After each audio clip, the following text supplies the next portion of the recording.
গল্প একটি তুলসী গাছের কাহিনী। ধনুকের মতো বাঁকা কংক্রিটের পুলটির পরেই বাড়িটা। দোতলা, উঁচু এবং প্রকাণ্ড বাড়ি, তবে রাস্তা থেকেই সরাসরি দণ্ডায়মান। এদেশে ফুটপাত নাই বলে বাড়িটারও একটু জমি ছাড়ার ভদ্রতার বালাই নাই। তবে সেটা কিন্তু বাইরের চেহারা, কারণ পেছনে অনেক জায়গা। প্রথমত প্রশস্ত উঠান, তারপর পায়খানা, গোসলখানার পরে আমজাম কাঁঠাল গাছে ভরা জঙ্গলের মতো জায়গা।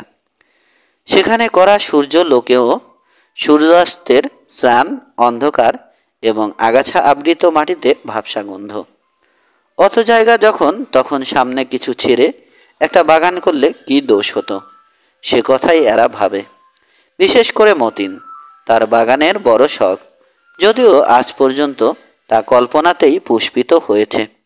সেভাবে একটু জমি পেলে সে নিজেই বাগানের মতো করে নিত। যত্ন করে লাগাতো মৌসুমি ফুল, গন্ধরাজ, বকুল, হাসনাহেনা, দু চারটে গোলাপও। তারপর সন্ধ্যার পর আফিস ফিরে সেখানে বসত। একটু আরাম করে বসবার জন্যে হালকা বেতের চেয়ার বা ক্যানভাসের ডেক চেয়ারই কিনে নিত। তারপর গা ঢেলে বসে গল্পগুজব করত। আমজাদের হুকার অভ্যাস। বাগানের সম্মান বজায় রেখে সে না হয় একটা মানানসই নললা সুদৃশ্য গুড়গুড়ি কিনে নিত। তাদের গল্পপ্রেমিক। ফুরফুরে হাওয়ায় তার কণ্ঠ কাহিনীময় হয়ে উঠত। কিংবা পুষ্প সৌরভে মোদির জ্যোৎস্না রাতে গল্প না করলেই বা কি এসে যেত। এমনিতে চোখ বুজে বসেই নীরবে সান্ধ্যকালীন স্নিগ্ধতা উপভোগ করত তারা। আফিস থেকে শ্রান্ত হয়ে ফিরে প্রায় রাস্তা থেকেই চড়তে থাকা দোতলায় যাবার সিঁড়ি ভাঙতে ভাঙতে মতিনের মনে জাগে এসব কথা। বাড়িটা তারা দখল করেছে, অবশ্য লড়াই না করেই। তাদের সামরিক শক্তি অনুমান করে বাড়ির মালিক যে পৃষ্ঠ প্রদর্শন করেছিল তা নয়।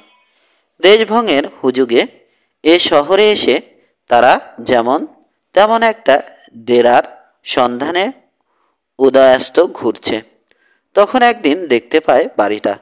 সদর দরজায় মস্ততালা, কিন্তু সামান্য পর্যবেক্ষণের পর বুঝতে পারে বাড়িতে জনমানব নাই এবং তার মালিক দেশ পলাতক। পরিত্যক্ত বাড়ি চিনতে দেরি হয় না, কিন্তু এমন বাড়ি পাওয়া নিতান্ত সৌভাগ্যের কথা। সৌভাগ্যের আকস্মিক আবির্ভাবে প্রথমে তাদের মনে ভয়ই উপস্থিত হয়। অবশ্য সে ভয় কাটতে দেরি হয় না। সেদিন সন্ধ্যায় তারা সদল বলে এসে দরজার তালা ভেঙে রই রই আওয়াজ তুলে বাড়িটায় প্রবেশ করে। তাদের মধ্যে তখন বৈশাখের আম কুড়ানো ক্ষিপ্ত উন্মাদনা বলে ব্যাপারটা তাদের কাছে দিন দুপুরে ডাকাতির মতো মনে হয় না। কোনো অপরাধের চেতনা যদি বা মনে জাগার প্রয়াস পায়, তা বিজয়ের উল্লাসে নিমেষে তুলোধুনো হয়ে উড়ে যায়। পরদিন শহরে খবরটা ছড়িয়ে পড়লে অনাথিদের আগমন শুরু হয়। মাথার উপর একটা ছাদ পাবার আশায় তারা দলে দলে আসে। বিজয়ের উল্লাসটা ঢেকে এরা বলে, কি দেখছেন? জায়গা নাই কোথাও, সব ঘরেই বিছানা পড়েছে। এই যে ছোট্ট ঘরটি, তাতেও চার চারটে বিছানা পড়েছে। এখন তো শুধু বিছানা মাত্র, পরে 6 ফুট বাই 2.5 ফুটের 4টি চৌকি এবং 2-1টা চেয়ার টেবিল এলে পা ফেলার জায়গা থাকবে না। একজন সমবেদনার কণ্ঠে বলে, আপনাদের তকলিফ আমরা কি বুঝি না? একদিন আমরা কি কম কষ্ট পেয়েছি? তবে আপনাদের কপাল মন্দ, সেই হচ্ছে আসল কথা।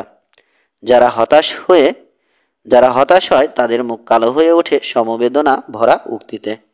ওই ঘরটা নিচের তলায় রাস্তার ধারে, ঘরটা অবশ্য খালি মনে হয়। খালি দেখালেও খালি নয়, ভালো করে চেয়ে দেখুন। দেয়ালের পাশে শতরঞ্চিতে বাঁধা 2টি বেডিং। শেষ জায়গাটাও 2 ঘন্টা হলো অ্যাকাউন্টস এর মোটা বদরুদ্দিন নিয়ে নিয়েছে। শালার কাছ থেকে বিছানাপত্তর আনতে গেছে। শালাও আবার তার এক দোস্তের বাড়ির বারান্দায় আস্তানা গেড়েছে। পরিবার না থাকলে শালাটিও এসে হাজির হতো। নেহাত কপারের কথা, নেহাত কপালের কথা। আবার একজনের কণ্ঠ সমবেদনায় খলখল করে ওঠে, যদি ঘন্টা দুয়েক আগে আসতেন তবে বদরুদ্দিনকে কলা দেখাতে পারতেন। ঘরটায় তেমন আলো নেই বটে, কিন্তু দেখুন জানালার পাশেই সরকারি আলো। রাতে কোনো দিন ইলেকট্রিসিটি ফেল করলে সে আলোতেই দিব্যি চলে যাবে। বা কৃপণতা যদি করতে চায়। অবশ্য এসব পড়া হতো বাড়ি সন্ধানীদের কানে বিষবৎ মনে হয়। যথাসময়ে বেআইনি বাড়ি দখলের ব্যাপারটা তদারক করবার জন্যে পুলিশ আসে, সেটা স্বাভাবিক। দেশময় একটা ঘোর পরিবর্তনের আলোড়ন বটে, কিন্তু কোথাও যে রীতিমতো মগের মুল্লুক পড়েছে তা নয়। পুলিশ দেখে তারা ভাবে পলাতক গৃহকর্তা কি বাড়ি উদ্ধারের জন্য সরকারের কাছে আবেদন করেছে। তবে সে কথা বিশ্বাস হয় না।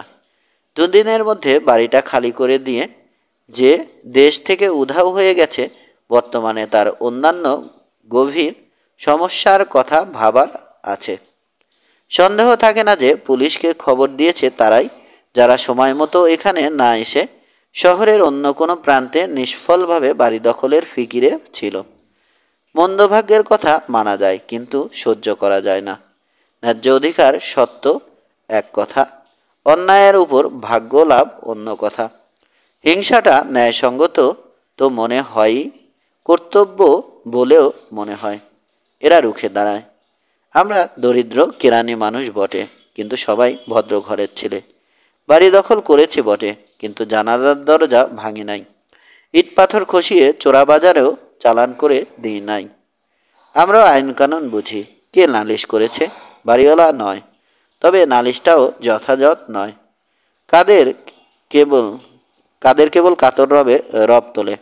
যাব কোথায়? শখ করে কি এখানে এসে উঠেছি? সদল বলে সাব ইন্সপেক্টর ফিরে গিয়ে না হক না বেহক, না ভালো না মন্দ গোছের ঘোর ঘোরালো রিপোর্ট দেয়, যার মর্মার্থ উদ্ধারের ভয়েই হয়তো উপরওয়ালা তা ফাইল চাপা দেয়া সেও মনে করে, অথবা বুঝতে পারে এই হুজুগের সময় অন্যায়ভাবে বাড়ি দখলের বিষয়ে সরকারি আইনটা যেন তেমন পরিষ্কার বোঝা যাচ্ছে না। কাদের চোখ টিপে বলে, সত্য কথা বলতে দোষ কি? সাব ইন্সপেক্টরের দ্বিতীয় বউ আমার এক রকম আত্মীয়া। বলো না কাউকে, কিন্তু কথাটা অবশ্য কারোরই বিশ্বাস হয় না। তবে অসত্যটি গোড়ায় যে কেবল একটা নির্মল আনন্দের উস্কন্য, তা বুঝে কাদেরকে ক্ষমা করতে দ্বিধা হয় না। উৎফুল্ল কণ্ঠে কেউ প্রস্তাব করে, কি হে, চা মিষ্টিটা হয়ে যাক। রাতারাতি সরাগম হয়ে ওঠে প্রকাণ্ড বাড়িটা। আস্তানা একটি পেয়েছে, এবং সে আস্তানাটি কেউ হাত থেকে কেড়ে নিতে পারবে না, শুধু এ বিশ্বাসই তার কারণ নয়। খোলামেলা ঝরঝরে তকতকে এ বাড়ি তাদের মধ্যে একটা নতুন জীবন সঞ্চার করেছে যেন। এদের অনেকেই কলকাতায় ব্ল্যাকম্যান লেনে, খালাসিপট্টিতে, বৈঠকখানায়, দপ্তরিদের পাড়ায়, সৈয়দ সালেহ লেন এ তামাক ব্যবসায়ীদের সঙ্গে, বা কমরু খানসামা লেন এ অকথ্য দুর্গন্ধ নোংরার মধ্যে দিন কাটিয়েছে। তুলনায় এ বাড়ির বড় বড় কামরা, নীলকুঠি দালানের ফ্যাশনে মস্ত মস্ত জানালা, খোলামেলা উঠান, আরও পেছনের বন জঙ্গলের মতো আমজাম কাঁঠালের বাগান, এসব একটি ভিন্ন দুনিয়া যেন। এরা লাট বেলাটের মতো একখান ঘর দখল করে নাই সত্য, তবু এত আলো বাতাস কখনো তারা উপভোগ করে নাই। তাদের জীবনে সবুজ তৃণ গজাবে, ধমনীতে সবল সতেজ রক্ত আসবে। 1000-2000 ওয়ালাদের মতো মুখে ধন স্বাস্থ্যের জুলুস আসবে। দেহ ও ম্যালেরিয়া কালাজ্বর ক্ষয় ব্যাধিমুক্ত হবে। রোগাপটকা ইউনুস ইতিমধ্যে তার স্বাস্থ্যের পরিবর্তন দেখতে পায়। সে থাকত ম্যাকলিওড স্ট্রিটে। গলিটা যেন সকালবেলার আবর্জনা ভরা ডাস্টবিন। সে গলিতেই নড়বড়ে ধরনের একটা কাঠের দোতলা বাড়িতে, রান্নাঘরের পাশে স্যাঁতসেঁতে একটি কামরায় কচ্ছ দেশীয় চামড়া ব্যবসায়ীদের সঙ্গে 4 বছর সে বাস করেছে। পাড়াটি চামড়ার উৎকট গন্ধে সর্বক্ষণ এমন ভরপুর হয়ে থাকত যে রাস্তার ড্রেনের পচা দুর্গন্ধ নাকে পৌঁছত না।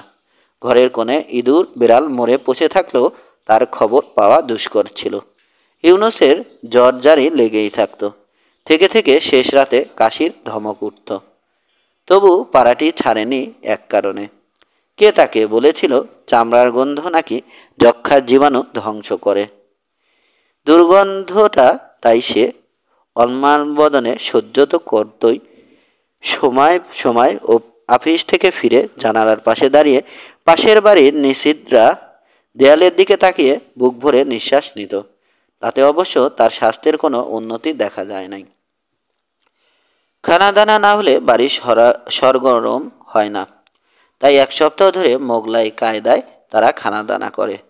রান্নার ব্যাপারে সকলেরই গুপ্ত কেরামতি প্রকাশ পায় সহসা। নানির হাতে শেখা বিশেষ ধরনের পিঠা তৈরির কৌশলটি শেষ পর্যন্ত অখাদ্য বস্তুতে পরিণত হলেও তারিফ প্রশংসায় তা মুখরোচক হয়ে ওঠে। গানের আসরও বসে কোনো কোনো সন্ধ্যায়। হাবিবুল্লাহ কোত্থেকে একটা বেসুরে হারমোনিয়াম নিয়ে এসে তার সাহায্যে নিজের গলার বলিষ্ঠতার উপর ভর করে নিশীথ রাত পর্যন্ত একটি অব্যক্ত সঙ্গীত সমস্যার সৃষ্টি করে। এ সময়ে একদিন উঠানের প্রান্তে রান্নাঘরের পেছনে চৌকোনে আধ হাত উঁচু ইটের তৈরি একটি মঞ্চের উপর তুলসী গাছটি তাদের দৃষ্টিগত হয়। সেদিন রোববার সকাল। নিমের ডাল দিয়ে মেছক করতে করতে মোদাব্বের উঠানে পায়চারি করছিল। হঠাৎ সে তার স্বরে আর্তনাদ করে ওঠে। লোকটি এমনিতেই হুজুগে মানুষ। সামান্য কথাতেই প্রাণ শীতল করা রই রই আওয়াজ তোলার অভ্যাস তার। তবু সে আওয়াজ উপেক্ষা করা সহজ নয়। শীঘ্রই কেউ কেউ ছুটে আসে উঠানে। কি ব্যাপার? চোখ খুলে দেখো। কি দেখব? সাপখোপ দেখবে আশা করেছিল বলে প্রথমে তুলসী গাছটা নজরে পড়ে না তাদের। দেখছো না এমন বেকায়দা আসনাধীন তুলসী গাছটা? দেখতে পাচ্ছ না? উপড়ে ফেলতে হবে ওটা। আমরা যখন এ বাড়িতে এসে উঠেছি তখন এখানে কোনো হিন্দুয়ানির চিহ্ন আর সহ্য করা হবে না। একটু হতাশ হয়ে তারা তুলসী গাছটির দিকে তাকায়। গাছটি কেমন যেন মরে গেছে। গায়ে সবুজ রঙের পাতায় খয়েরি রং ধরেছে। নিচে আগাছাও গজিয়েছে। হয়তো বহুদিন তাতে পানি পড়েনি। কি দেখছো? মোদাব্বের হুঙ্কার দিয়ে ওঠে। বলছি না উপড়ে ফেলা। এরা কেমন স্তব্ধ হয়ে থাকে। আকস্মিক এ আবিষ্কারে তারা যেন কিছু হতভম্ব হয়ে পড়েছে। যে বাড়ি এত শূন্য মনে হয়েছিল, ছাদে যাওয়ার সিঁড়ির দেয়ালে কাঁচা হাতে লেখা কটা নাম থাকা সত্ত্বেও যে বাড়িটা এমন বেওয়ারিশ ঠেকেছিল, সে বাড়ির চেহারা যেন হঠাৎ বদলে গেছে। আচমকা ধরা পড়ে গিয়ে শুষ্ক প্রায় মৃত প্রায় নগ্ন তুলসী গাছটি হঠাৎ সে বাড়ির অন্দরের কথা প্রকাশ করেছে যেন। এদের অহিতুক স্তব্ধতা লক্ষ্য করে মোদাব্বের আবার হুঙ্কার ছাড়ে। ভাবছ কি অত? উপড়ে ফেলো বলছি। কেউ নড়ে না। হিন্দু রীতিনীতি এদের তেমন ভালো করে জানা নাই। তবু কোথাও শুনেছে যে হিন্দু বাড়িতে প্রতিদিনান্তে গৃহকর্ত্রী তুলসী গাছের তলে সন্ধ্যা প্রদীপ জ্বালায়, গলায় আঁচল দিয়ে প্রণাম করে। আজ যে তুলসী গাছের তলে ঘাস গজিয়ে উঠেছে, সে পরিত্যক্ত তুলসী গাছের তলেও প্রতি সন্ধ্যায় কেউ প্রদীপ দিত। আকাশে যখন সন্ধ্যা তারা বলিষ্ঠ একাকিত্বে উজ্জ্বল হয়ে উঠত, তখন ঘনায়মান ছায়ার মধ্যে আনত সিঁদুরের নীরব রক্তাক্ত স্পর্শে একটি শান্ত শীতল প্রদীপ জ্বলে উঠত প্রতিদিন। ঘরে দুর্দিনের ঝড় এসেছে, হয়তো কারো জীবন প্রদীপ নিভে গেছে, আবার হাসি আনন্দের ফোয়ারাও ছুটেছে সুখ সময়ে। কিন্তু এ প্রদীপ দেওয়া অনুষ্ঠান একদিনের জন্যও বন্ধ থাকে নাই। যে গৃহকর্ত্রী বছরের পর বছর এ তুলসী গাছের তলে প্রদীপ দিয়েছে, সে আজ কোথায়? মতিন এক সময়ে রেলওয়েতে কাজ করত। অকারণে তার চোখের সামনে বিভিন্ন রেলওয়ে পট্টির ছবি ভেসে ওঠে। ভাবে হয়তো আসানসোল, বৈদ্যবাটি, লিলুয়া বা হাওড়ায় রেলওয়ে পট্টিতে সে মহিলা কোনো আত্মীয়ের ঘরে আশ্রয় নিয়েছে। বিশাল ইয়ার্ডের পাশে রোদে শুকাতে থাকা লাল পাড়ের একটি মসৃণ কালো শাড়ি সে যেন দেখতে পায়। হয়তো সে শাড়িটি গৃহকর্ত্রীরই। কেমন বিষণ্ণভাবে সে শাড়িটি দোলে স্বল্প হাওয়ায়। অথবা মহিলাটি কোনো চলতি ট্রেনের জানালার পাশে যেন বসে, তার দৃষ্টি বাইরের দিকে। সে দৃষ্টি খোঁজে কিছু দূরে দিগন্তের ওপারে। হয়তো তার যাত্রা এখনও শেষ হয় নাই, কিন্তু যেখানেই সে থাকুক এবং তার যাত্রা এখনও শেষ হয়েছে কি হয় নাই, আকাশে যখন দিনান্তের ছায়া ঘনিয়ে ওঠে তখন প্রতিদিন এ তুলসী তলার কথা মনে হয় বলে তার চোখ হয়তো ছলছল করে ওঠে। গতকাল থেকে ইউনুসের সর্দি সর্দি ভাব। সে বলে, থাক না ওটা, আমরা তো তা পূজা করতে যাচ্ছি না, বরঞ্চ ঘরে তুলসী গাছ থাকা ভালো। সর্দি কফে তার পাতার রস বড়ই উপকারী। মোদাব্বের অন্যদের দিকে তাকায়। মনে হয় সবারই যেন তাই মত। গাছটি উপড়ানোর জন্যে কারো হাত এগিয়ে আসে না। ওদের মধ্যে এনায়েত একটু মৌলবী ধরনের মানুষ, মুখে দাড়ি, 5 ওয়াক্ত নামাজও আছে। সকালে নিয়মিতভাবে কোরআন তেলাওয়াত করে।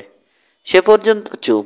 প্রতি সন্ধ্যায় গৃহকর্ত্রীর সজল চোখের দৃশ্যটি তার মনেও জাগে কি? অক্ষত দেহে তুলসী গাছটি বিরাজ করতে থাকে। তবে এদের হাত থেকে সেটি রেহাই পেল। এরা যে তার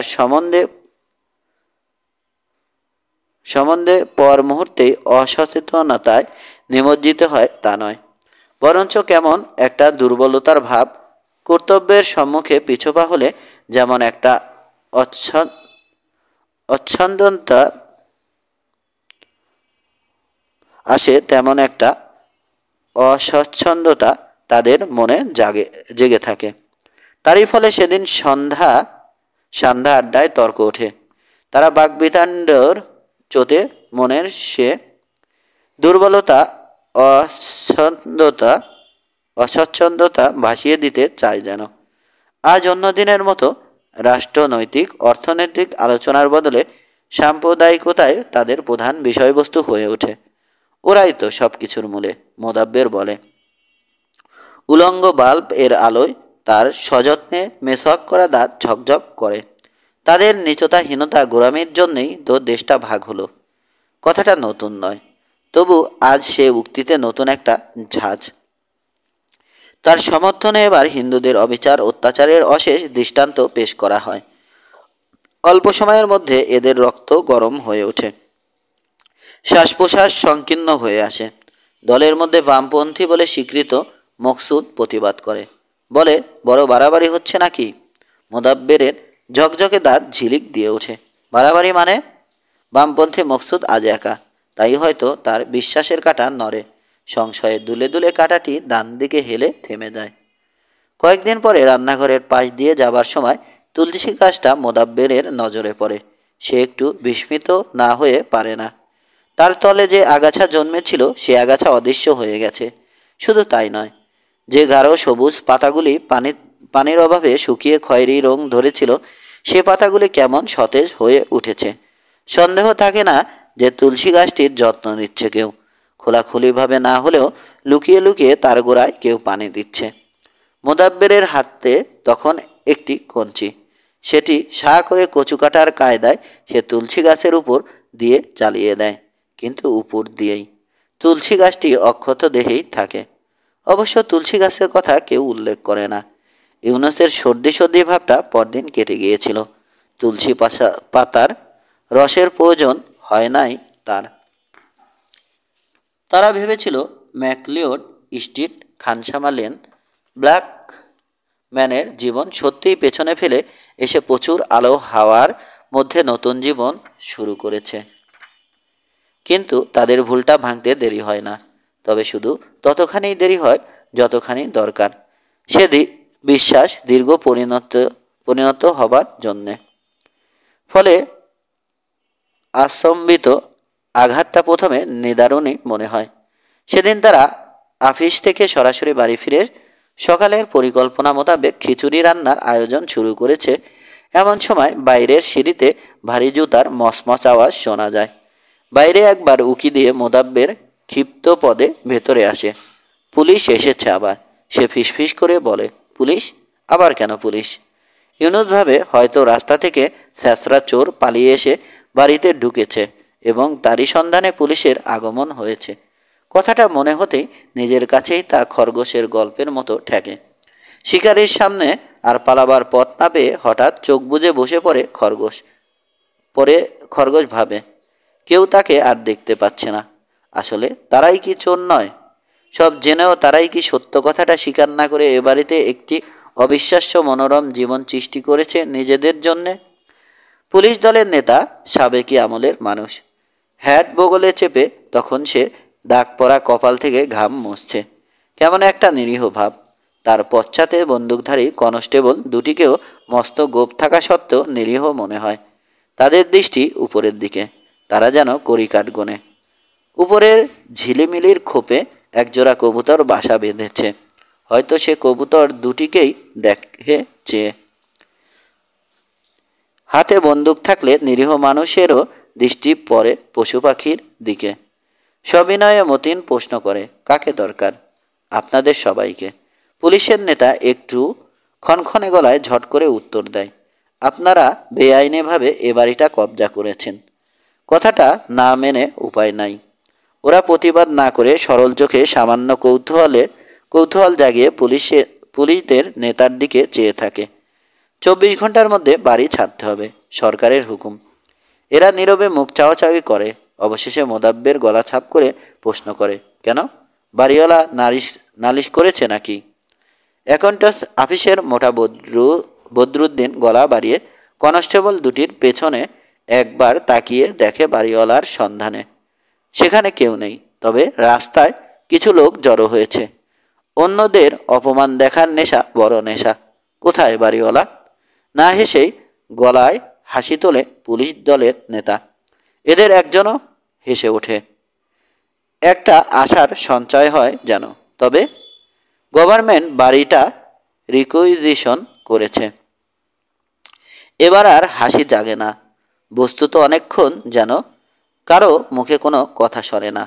তারপর মকসুদ গলা বাড়ায়, আমরা কি গভর্নমেন্টের লোক নই? এবার কনস্টেবল দুটির দৃষ্টিও কবুতর কড়িকাঠ ছেড়ে মকসুদের প্রতি নিক্ষিপ্ত হয়। তাদের দৃষ্টিতে সামান্য বিস্ময়ের ভাব। মানুষের নির্বুদ্ধিতায় এখনও তারা চমকিত হয়। তারপর প্রকাণ্ড সে বাড়িতে অপর্যাপ্ত আলো বাতাস থাকলেও একটা গভীর ছায়া নেমে আসে। প্রথমে অবশ্য তাদের মাথায় খুন চড়ে। নানা রকম বিদ্রোহী ঘোষণা শোনা যায়। তারা যাবে না কোথাও, ঘরের খুঁটি ধরে পড়ে থাকবে। যাবে তো লাশ হয়ে যাবে। তবে মাথা শীতল হতে দেরি হয় না। তখন গভীর ছায়া নেমে আসে সর্বত্র। কোথায় যাবে তারা? পরদিন মোদাব্বের যখন এসে বলে তাদের মেয়াদ 24 ঘন্টা থেকে 7 দিন হয়েছে, তখন তারা একটা গভীর স্বস্তির নিঃশ্বাস ছাড়লেও সে ঘন ছায়াটা নিবিড় হয়েই থাকে। এবার মোদাব্বের পুলিশ সাব ইন্সপেক্টরের দ্বিতীয় স্ত্রীর সঙ্গে তার আত্মীয়তার কথা বলে না। তবু না বলা কথাটা সবাই মেনে নেয়। তারপর 10ম দিনে তারা সদল বলে বাড়ি ত্যাগ করে চলে যায়। যেমনি ঝড়ের মতো এসেছিল তেমনি ঝড়ের মতোই উধাও হয়ে যায়। শূন্য বাড়িতে তাদের সাময়িক বসবাসের চিহ্নস্বরূপ এখানে সেখানে ঝিটিয়ে ছড়িয়ে থাকে খবরের কাগজের ছেঁড়া পাতা, কাপড় ঝোলাবার একটা পুরনো দড়ি, বিড়ি সিগারেটের টুকরো, একটা ছেঁড়া জুতোর গোড়ালি। উঠানের শেষে তুলসী গাছটা আবার শুকিয়ে উঠেছে। তার পাতায় খয়েরি রং। সেদিন পুলিশ আসার পর থেকে কেউ তার গোড়ায় পানি দেয়নি। সেদিন থেকে গৃহকর্ত্রীর ছলছল চোখের কথাও আর কারো মনে পড়েনি। কেন পড়েনি সে কথা তুলসী গাছের জানবার কথা নয়, মানুষেরই জানবার কথা। সমাপ্ত।